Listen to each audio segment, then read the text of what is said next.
Morning students. Earlier class we discussed some applications in freely falling body. Today we will discuss some more applications related to motion under gravity. So look at here, if you take a body released from rest from certain height, let it be some h, it is released. At the same time, from ground another body is projected upwards. So when this body released simultaneously during the same time, another body is projected vertically upwards with some initial velocity u. Then at what time they meet and where they meet from the ground. So if this is body 1 and this is body 2, both are started the journey from the same instant. Now if body 1 reaches to this position and body 2 meets the body 1 here, so this is the point where two bodies meet. Since they started simultaneously, after a time t, first body reaches here and second body reaches here. If we take the distance travelled by first body is y, then the distance travelled by second body is h minus y. This is the distance travelled by first body, this is the distance travelled by second body, let it be y, this is h minus y. Both meet after a time t. Now writing expressions for displacement from s is equal to ut plus half at squared. Here the first body travelled h minus y distance from this point with initial velocity 0. Distance travelled is h minus y, u is 0 plus half a gt squared. Actually, since this is in downward direction, you have to take minus here, here also minus for g, but both minus cancels, so we are taking directly plus. So this is for freely falling body. So similarly for projected body, distance is y, which is ut minus half gt squared. So this is equation 2. Now substitute 2 in 1, h minus y, ut minus of minus plus minus y, in the place of y ut minus half gt squared. Since here is a minus, minus of minus plus half gt squared is equal to half gt squared. Half gt squared cancels. Then h minus ut 0, h is equal to ut, t is equal to h by u. So when the two bodies meet, the time taken is t is equal to h by u. Now at what height they meet? At a height y. So at a height y they meet where t is h by u. Then if you substitute here t as h by u, then y is equal to u into h by u minus half g t square, h squared by u squared. So this is h minus g by 2u squared h squared. So here at what height they meet?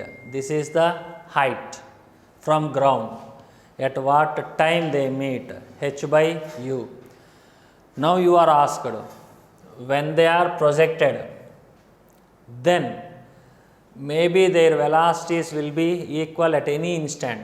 Since it is coming down, so its velocity gradually increases, and it is moving up, its velocity gradually decreases. Since it moves from rest, its velocity gradually increases, and it is projected with a velocity u, its velocity gradually decreases. Somewhere at any time their velocities may be, just a numerical example, if this is projected with 10 meter per second, this is dropped. When it is moving up, somewhere its velocity may be 3, and its velocity may be, when it is coming down, its velocity increases, it's moving up, its velocity decreases. When their velocities may be both are equal to 3, then what is the time when their velocities will be equal? Since both are started at the same time, same instant, after some time their velocities may be equal, but their displacements are different. Maybe when this first body comes here, second body reaches here, at that instant their velocities may be equal. Then at what time their velocities are equal? If it is asked, first body velocity is equal to second body velocity.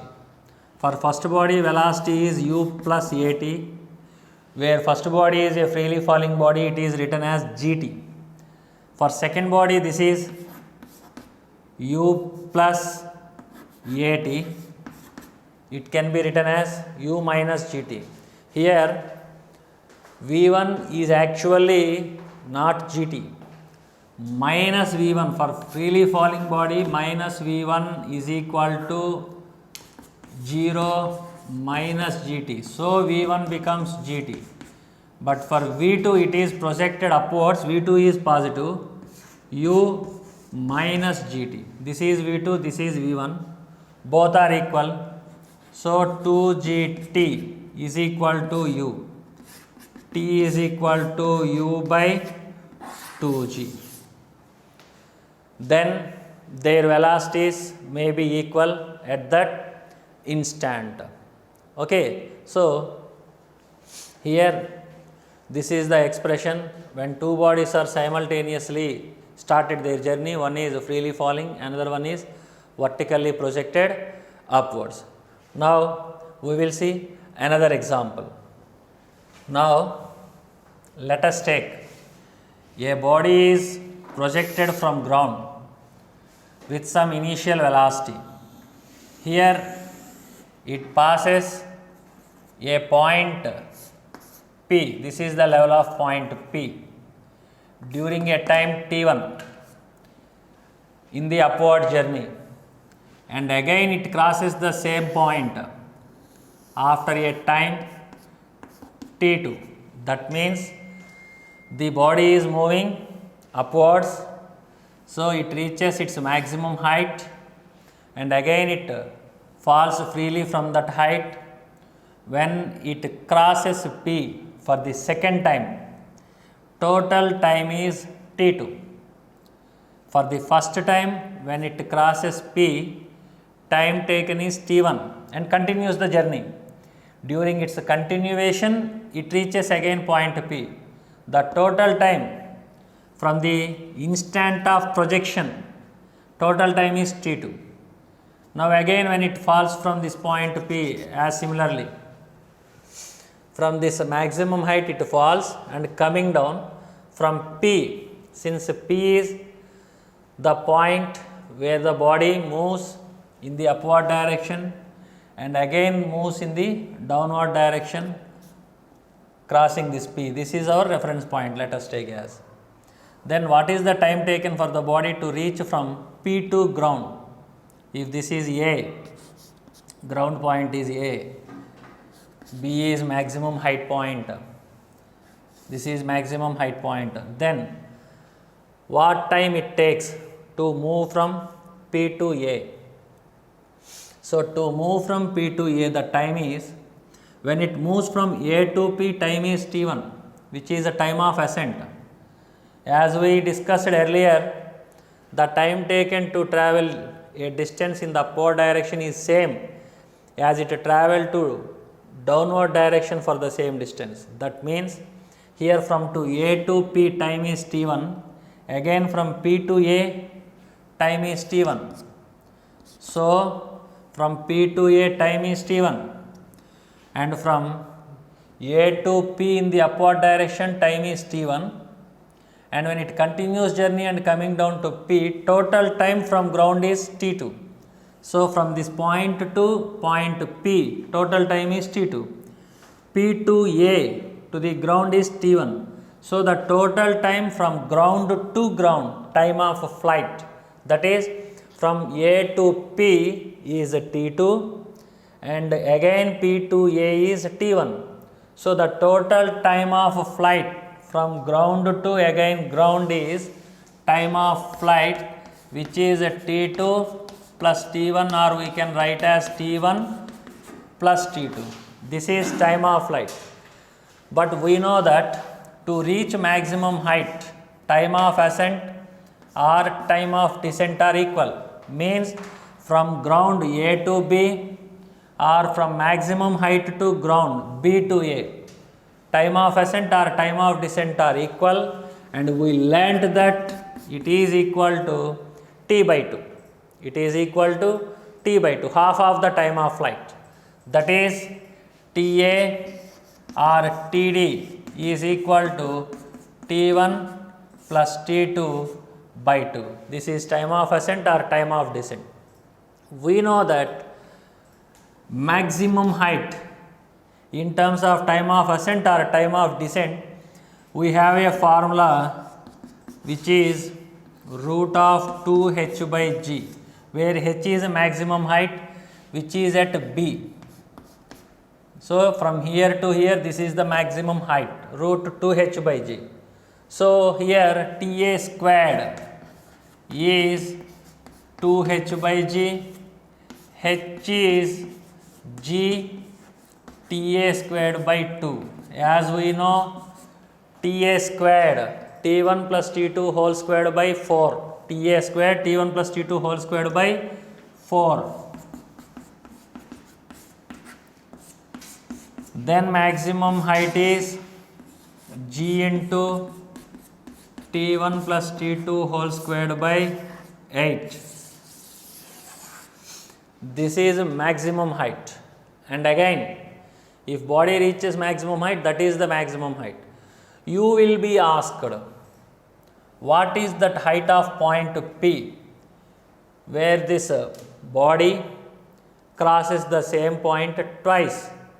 Then that point height, let it be as some h. Point height is some h.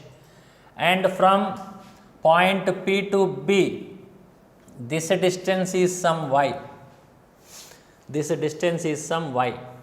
Now here, from A to P, the total time is T2. When the body crosses P in the downward direction, the total time taken is T2.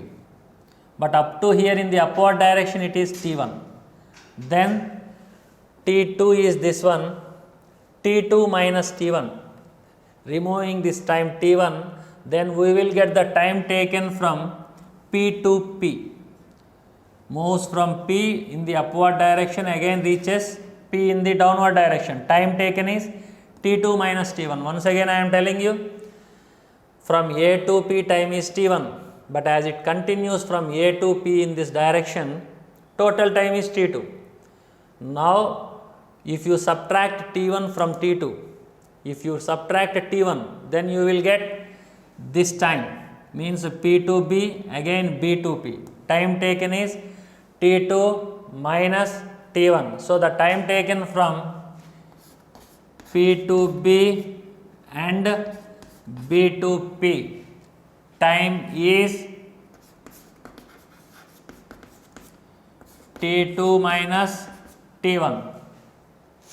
So this is the total time from this point to again the same point. Then we can call it as time of flight for this range. For this range it is time of flight. Then the time of ascent is time of flight by 2. Then we can write from P to B or B to P. The time B to P or P to B, it is half of the T2 minus T1. T2 minus T1 is the time from point P in the upward direction to again point P in the downward direction. Now we are writing for only one direction, either in upward to maximum height. So it is half time T2 minus T1 by 2. Again half T2 minus T1 by 2. So the total time is T2 minus T1. So this is time of ascent from P to B or B to P. Now the distance is y. From B to P distance is y. Here at B, initial velocity at B is 0. Then taking from B to P, y is equal to, using s is equal to ut plus half at squared. Y is equal to, from B to P, u 0 plus half g t bp squared. That is half g t2 minus t1 whole squared by 4.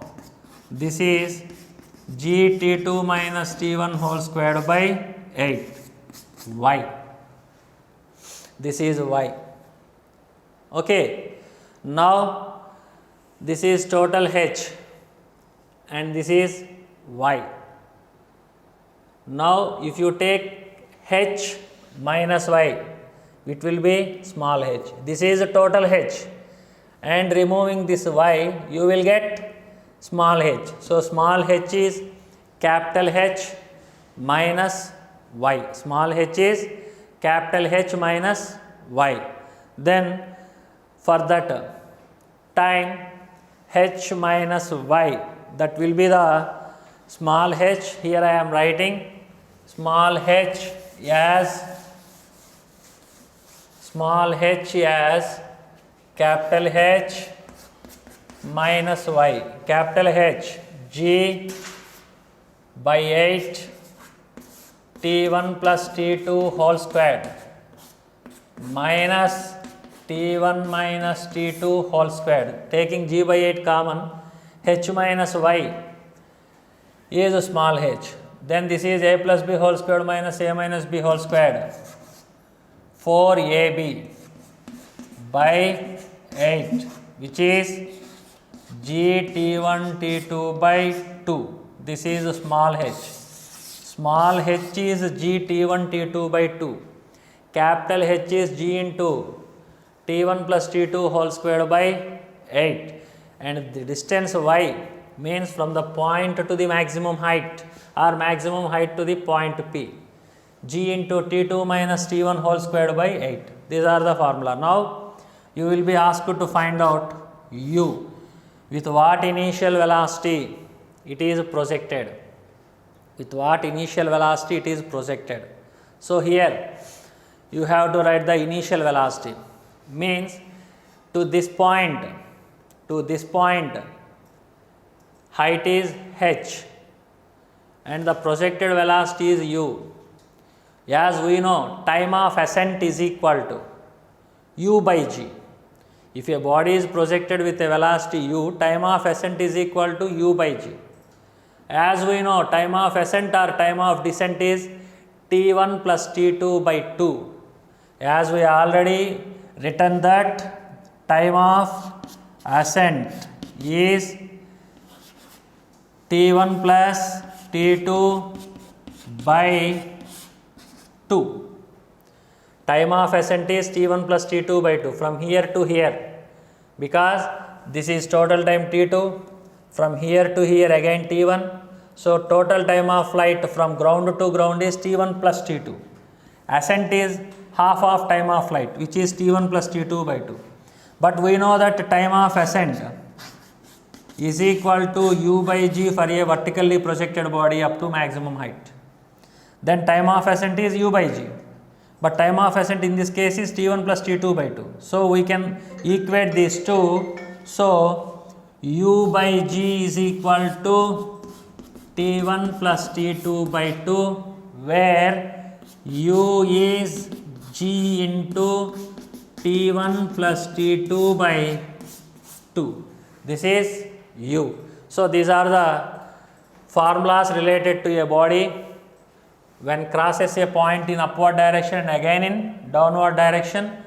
The height of that point, maximum height the body reaches, and from maximum height to that point, and the initial velocity with the body projected. Only the data will be given times T1 and T2. From that we can find these parameters. Okay. Now here we will find height of a tower.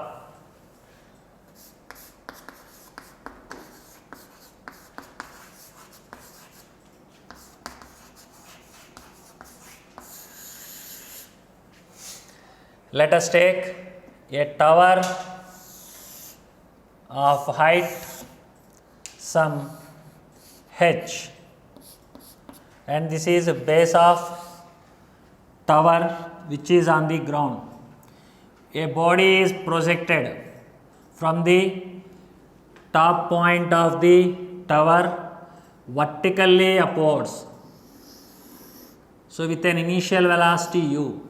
Now here the body reaches maximum height, again it falls down. So if you stand in the second or third floor of your building, and from the edge of the building if you throw a stone upwards, now if you don't catch it, it again comes down and falls on the ground. Then you are asked to measure the height of your building, second floor or third floor. So this is the same case what we are discussing. From the tower top point, you throw a stone with an initial velocity u. It reaches to maximum height here, and now it falls down onto the ground. So here you are asked, what is the height of the tower? So the total time taken to reach the ground is t. When it touches the ground, the velocity is v. When it reaches this distance, let this distance be some y, and when it comes to the same point of projection, here it is projected with initial velocity u.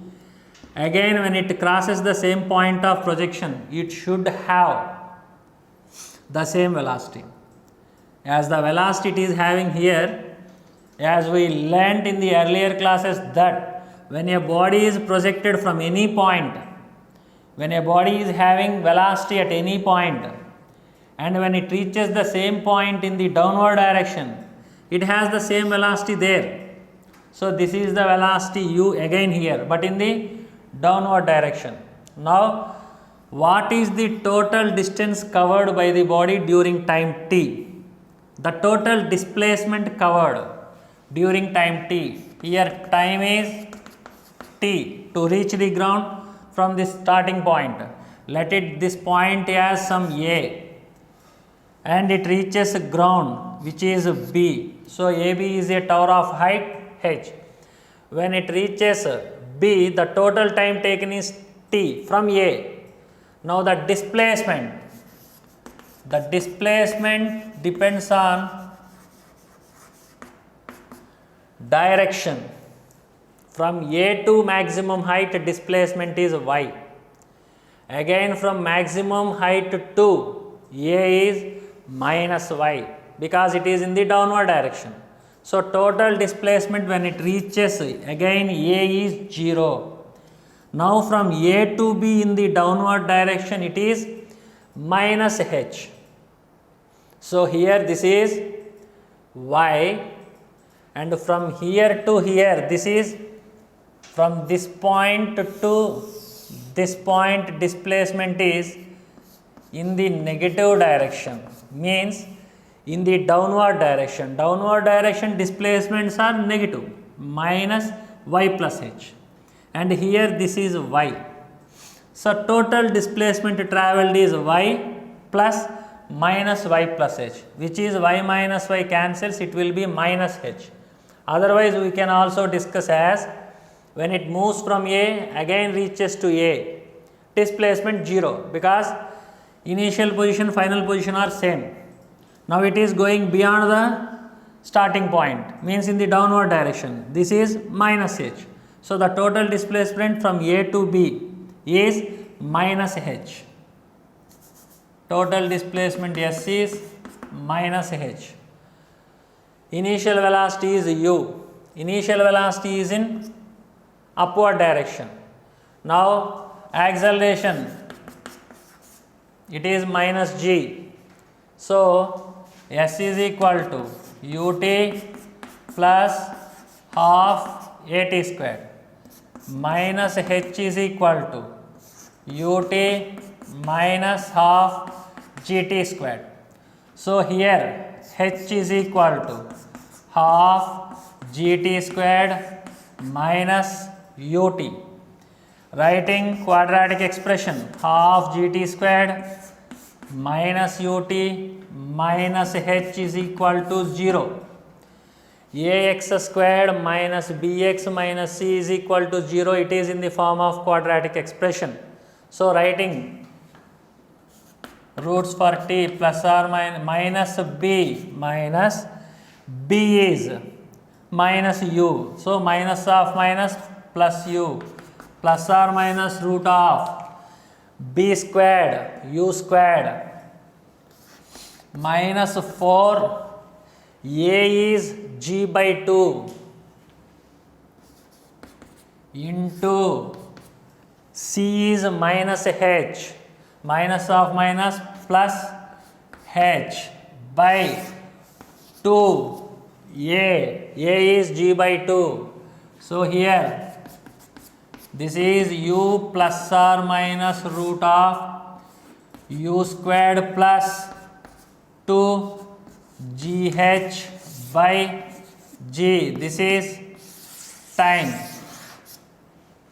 Now here minus sign will not be applicable because this is time. Time will never be negative, since here this expression is root of u squared plus 2gh, which is definitely greater than u.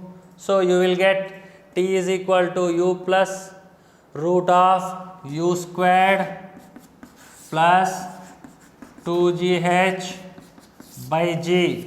This is time taken for the body to reach ground. Now you are asked to find velocity on reaching the ground. So you can write using the expression velocity on reaching the ground v, projected velocity u, displacement minus h. Here we are discussing about the complete journey. Here we are discussing about complete journey, means from A to upward direction and from again maximum height to ground. For that complete journey, displacement minus h. For that complete journey, at the starting point, initial velocity u. When journey is about to complete, final velocity is v. Then writing v squared minus u squared is equal to 2as. Then here we have v square minus u squared is equal to 2as. Since v is in downward direction, minus v whole squared minus u squared minus a is equal to minus g, s is minus h. Then this is v squared. If u squared brought to that, then it will be plus 2gh, u squared plus 2gh. Now v will be root of u squared plus 2gh. This is v, final velocity. Now time t is u plus root of u squared plus 2gh by g.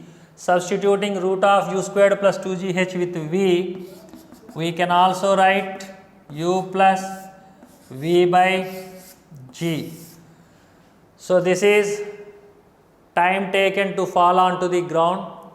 if time will be given, then you can find h from this expression. If time will be given, you can find h. If initial velocity and height are given, you can find time. Otherwise, if velocity final and initial are given, you can find time. So this is top of a tower. Problems will be like that. For example, if a balloon is rising up and after some time a stone is dropped from the balloon, but actually when balloon is rising up and after a height h, when the balloon reaches to some height h, a stone is dropped means from the balloon of course it is dropped. But when balloon is rising up, whatever be the velocity the balloon having at that point, the same also, that stone also have the same velocity. If we are traveling in a bus and we should have the same velocity of bus, our body should have the same velocity of bus. Okay, so even though we are at rest in the bus, but with respect to any person looking onto the bus from the road, he feel that we are having the same velocity since we are traveling along with bus only.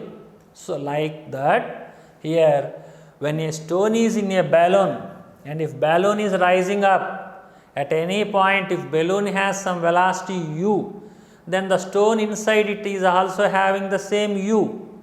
Now when stone is released from that balloon, it has a velocity u in the upward direction. Now from that point when stone is released, that stone travelled, of course it is detached from balloon now. Balloon travels. Now stone, it is said to be as a projectile, projected with some initial velocity u. Actually it is dropped, but of course it is having u in the upward direction. So it travels with that u and it reaches to some height. There its final velocity 0. Maybe balloon detaches and it moves upwards with the constant u something else. But here this stone, when it is detached from the balloon, it moves up and velocity decreases to 0. Now the stone comes back. So the height where balloon reaches when it is leaving the stone, that we can treat as a height of tower in the same case. So now at what height balloon leaves the stone, then we can find the h, or at what time the stone reaches ground after releasing from balloon, time we can find. So this height of tower problems may be asked in the same pattern also in the balloon stone cases. So you have to find the same time, height, velocities, all these things. Okay.